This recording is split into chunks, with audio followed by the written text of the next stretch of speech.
What's going on, guys? Welcome back to the GM. It is your guy Boulanger, and up next, we're going to be discussing 5 guys we need to watch for in this week's OTAs. Do me a quick favor, hit like, subscribe, hit the notification bell so that you get updates when we upload new content. Let's go. Um, the Baltimore Ravens are starting their third week of off-season workouts. We know one week was rookie minicamp, one week was voluntary OTAs last week, and then this is OTAs again this week. And OTAs is open to the media on June 1st. Of course, that's tomorrow, where there'll be a lot of photos, a lot of videos, and a lot of notes that we're going to hear back in the fan base. And I've identified 5 guys I think we need to be on the lookout for. Specifically, of course, on-field performance, but I think even more distinctly, where they fit in the rotation, right? So, like, are they running with the first team? Are they running with the second team? Are they even in the rotation, right? And so I think that that's going to be super important because that can kind of give an indication of how they are impressing the coaching staff. And so first up is my guy that I've talked about several times is Keaton Mitchell. Keaton Mitchell is a guy that I am high on, really, really high on.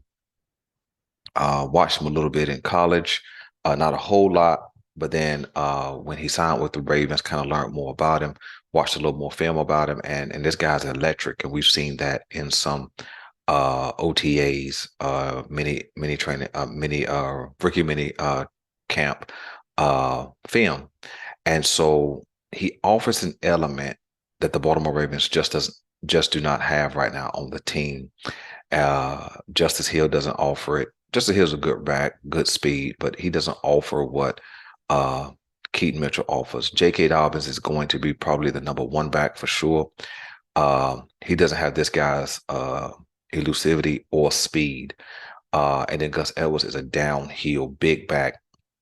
And so this guy's a home run threat from anywhere on the field. He can catch the ball, and he can also run the ball. And so I think that this young guy has a great chance of continuing to climb onto the Baltimore Ravens roster. My guy Boogie, one of the subscribers for the GM, he compared Darren Sproles to, Keaton Mitchell to Darren Sproles, and I thought that was a good comparison. They're both small guys. Keaton Mitchell is about 5'7", 180 pounds, and Darren Sproles was about 5'6", 165 to 175, somewhere in there. Both have home run ability. Both could return kicks and punts, and so I think that Keaton Mitchell climbs onto this roster, right? And I think by the time we get into preseason, I'm going to be calling him a roster lock versus a hopeful. So first up is Keaton Mitchell. We need to be watching and hear the buzz about him, watching the film and the photos that come out about him. That's #1. The #2 guy I think we need to be watching in OTAs this week is Charlie Kolar. There's been a lot of buzz that has went under the radar about Kolar, his ability. Charlie Kolar is a 4th-round tight end picked, in fact, above Isaiah Likely in the 2022 draft. Kolar missed most of the season because of a torso surgery. I can't remember exactly what his injury was, but missed most of the season. He did play. He did show a few flashes, but I've heard a lot of buzz, a lot of great things about Charlie Kolar, his route running, his hands, his athleticism, kind of like an Isaiah Likely 2.0. Just in the context of being a young guy, second year in the league, and how he's impressing thus far. So I think to be on the lookout for Charlie Kolar, another young guy who is definitely going to be on the roster, I'm sure, but definitely a guy who can make an impact this season. So that's #2. I think a guy we need to watch out for is going to be Travis Jones. Where does Travis Jones fit in the rotation? I don't know if Michael Pierce would even participate, but one of the subscribers asked me this a couple of weeks ago. Did I think Travis Jones should back up Michael Pierce, or should Michael Pierce be a rotation guy backing up Travis Jones? And I think personally, Travis Jones should be the backup for Michael Pierce. Travis Jones does have some pass rush ability, although we didn't see a lot of it last year. But I think having Michael Pierce in on early downs to stuff the run and push the pocket, that kind of thing is going to be beneficial. And bringing a young guy who can provide some pass rush coming off the bench fresh, I think will be good for Travis Jones. He had an opportunity to start a lot of games last year, but I think being able to sit behind Michael Pierce and just watch the veteran go to work. He can learn some skills, put some new tools in his tool belt, and so I think it'll be beneficial. I don't mind if Travis Jones starts. I just think that if you're gonna pay Michael Pierce and keep him on the roster, that kind of thing, then put him in there, let him earn his money, and then bring the young guy off the bench. Again, he can only get better by watching a veteran like Michael Pierce. But keep your eye out for Travis Jones. See where he is in the rotation. Okay, I think a fourth guy to keep an eye on, keep an ear out is going to be Kablu Kelly.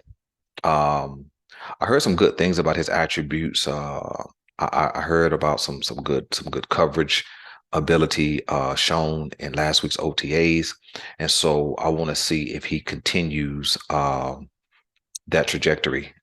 Is he in good position? What does his speed look like? What is his uh agility look like? Is he, that those kind of things I think are going to be super important, because we do have some questions um as it pertains to depth at the cornerback position. So I think our 5th-round pick, Kelly, I think that he could step into a role, maybe in the slot, maybe even be some outside corner depth. But I want to hear from him and see, does he continue his good practice play into this week's OTAs? And then the 5th guy I wanna keep an eye on, want to be on the watch out for, is gonna be no other than Lamar Jackson. Okay, I put Lamar Jackson last because he's the obvious choice, but I want to see him get into some 11-on-11 scrimmages. Um, you know, is he got some good timing with his wide receivers? Is he picking up the offense pretty quickly? Because he did not practice in 11-on-11 drills last week in OTAs. So I want to see if he's in there throwing the ball, uh, what the zip looks like, what his timing looks like. All those things are going to be super important. I know it's just June 1st and we got a long off season to go. Basically it's 100+ days before we even get to the first game. But I want to see if Lamar's been in the playbook. I want to see, is he putting it all together? I do want to see that. So want to hear and see what's going on with Lamar Jackson in this week's training camp. And then a bonus player that I want to keep an ear out for is John Simpson. Okay. That's a name that goes under the radar. He's a left guard for the Baltimore Ravens. He's a guy who got some, I guess if you call him first team reps. He's a guy that got first team reps last week in OTAs. I've been reading about him a little bit. He's known for his strength and power, and run blocking ability. He was drafted, I believe the year was 2020, by the Las Vegas Raiders in the 4th round. So he's a mid-round pick, kind of some guys that the Baltimore Ravens like. He's out of Clemson, so he comes from good stock. And so I want to see if he gets those first team reps.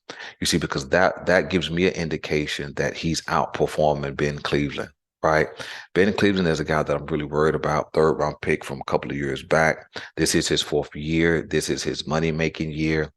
And if Simpson is getting those first team reps, it's going to let me know kind of that we need to be paying attention to adding some offensive line depth, because that would say Cleveland is not getting it done. So be listening, looking for what's going on with John Simpson, offensive guard for the Baltimore Ravens. All right. So listen, those are my five plus a bonus. Let me know who you guys are on to watch out for in this week's OTAs. Who are you guys excited to hear about? I'm your guy Boulanger. This is the GM, and we're out.